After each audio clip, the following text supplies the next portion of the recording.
It was a warm afternoon in the bustling city of Atlanta.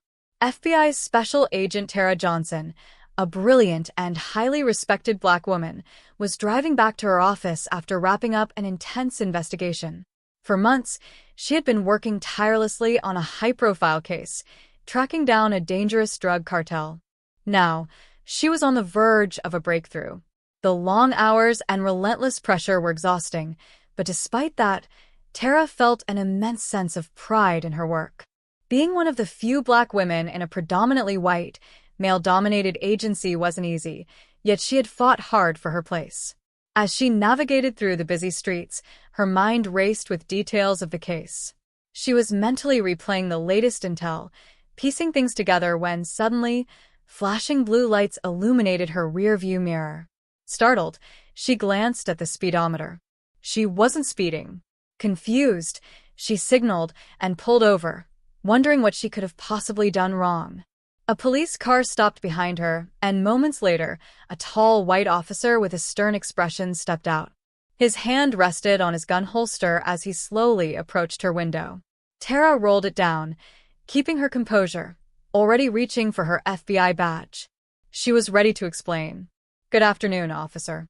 Is there a problem?" she asked politely. The officer's name badge read Daniels. He barely acknowledged her greeting before barking, "License and registration." No pleasantries. No explanation. Tara was caught off guard by his harsh tone but remained professional. Holding out her badge, she said firmly, "I'm an FBI agent. Here's my identification." Daniels barely glanced at it before frowning. "I said license and registration," he repeated, his voice cold. Tara's heart skipped a beat. Something felt off. She had encountered difficult cops before, but this was different. There was a chill in his demeanor, a complete disregard for her authority as a federal agent. "Officer, I'm a federal agent, currently on duty," she reiterated, her voice steady. She needed to defuse the situation before it escalated. Daniels narrowed his eyes, completely ignoring her words. "Step out of the vehicle," he ordered sharply. Tara froze. The sudden escalation caught her off guard. "Excuse me?" she asked, disbelief creeping into her voice. Daniel's voice rose. "Are you deaf?" I said. "Step out of the vehicle." His harsh tone drew attention. Passers-by began to slow down, watching. Tara hesitated. She knew her rights. There was no valid reason for this stop, let alone for her to exit her car. Yet, the situation was spiraling out of control fast. She had been trained to handle high-pressure scenarios, but this was different. The tension was suffocating, the racial undertones impossible to ignore. Taking a deep breath, she kept her hands visible and spoke calmly. "I'm complying with your request, officer, but you need to understand, I am an FBI agent." Daniel's expression twisted with disdain. He leaned in slightly. "I don't care if you're the president. Step out of the car, or I'll drag you out myself." A cold knot tightened in Tara's stomach. Slowly, she pushed open the door and stepped out, keeping her hands in clear sight. People were watching now, whispering, some even pulling out their phones to record. Yet, no one intervened. Daniels closed the distance between them, and before she could utter another word, he grabbed her arm, roughly, slamming her against the car. "Hey, what are you doing?" Tara protested, shock and anger lacing her voice. "Resisting arrest, huh?" Daniels sneered, twisting her arm behind her back. "You think flashing a badge lets you do whatever you want, don't you?" Tara winced as the handcuffs locked around her wrists, the cold metal biting into her skin. This wasn't just humiliating, it was an outright abuse of power. She was a federal agent, someone who handled high-stakes cases daily, yet here she was, treated like a criminal. And for what? Because Daniels refused to acknowledge her status? By now, more people had stopped to watch. Some filmed, murmuring in disbelief. But still, no one stepped forward to stop this. Tara's face burned with anger and humiliation, but she held her head high. She had done nothing wrong.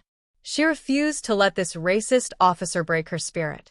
"Officer Daniels, you're making a huge mistake," she said firmly, though her voice trembled with controlled rage. Daniels scoffed.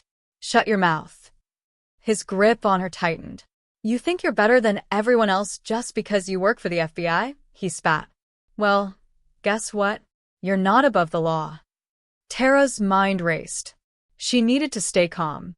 Losing her temper wouldn't help, but she also couldn't let this go unanswered. Her FBI colleagues wouldn't believe this. Arrested, while on duty for absolutely no reason? Daniels yanked her toward his patrol car, ignoring her every attempt to reason with him. As he shoved her into the back seat, she caught a glimpse of the onlookers. Their expressions ranged from shock to horror. Some whispered, some filmed. But still, no one stepped forward. As the door slammed shut, Tara took a deep breath.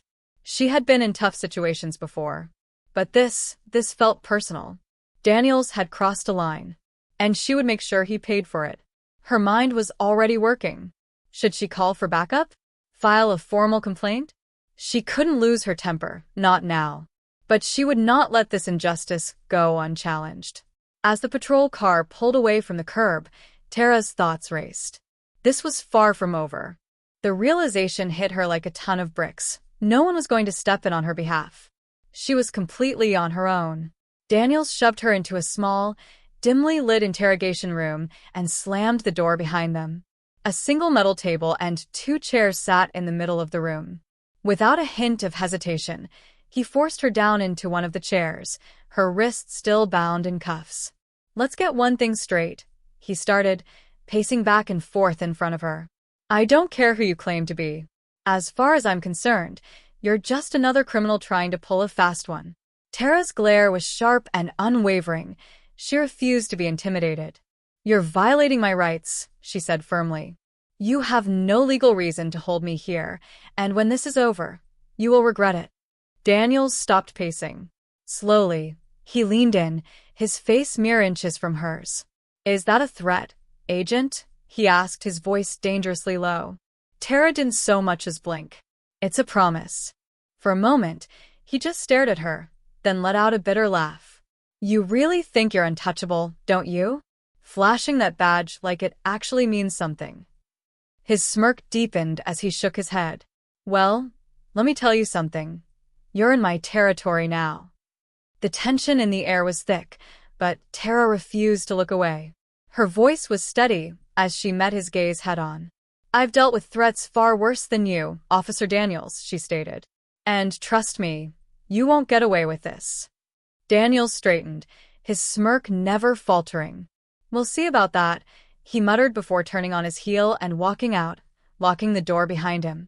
As the sound of the door clicking shut echoed in the small room, Tara exhaled slowly. She needed to find a way to contact her team, fast. No one in this station was going to help her, and she knew without a doubt that Daniels would do everything in his power to keep her isolated. Her mind raced through possible options. There had to be a way to turn this situation in her favor. Scanning the room, she took in every detail. The small window near the ceiling was too high to reach, and the door was locked from the outside. The only thing she still had was her badge, tucked safely in her jacket pocket. But with her hands cuffed, she couldn't even reach it. She needed a plan, and she needed it now.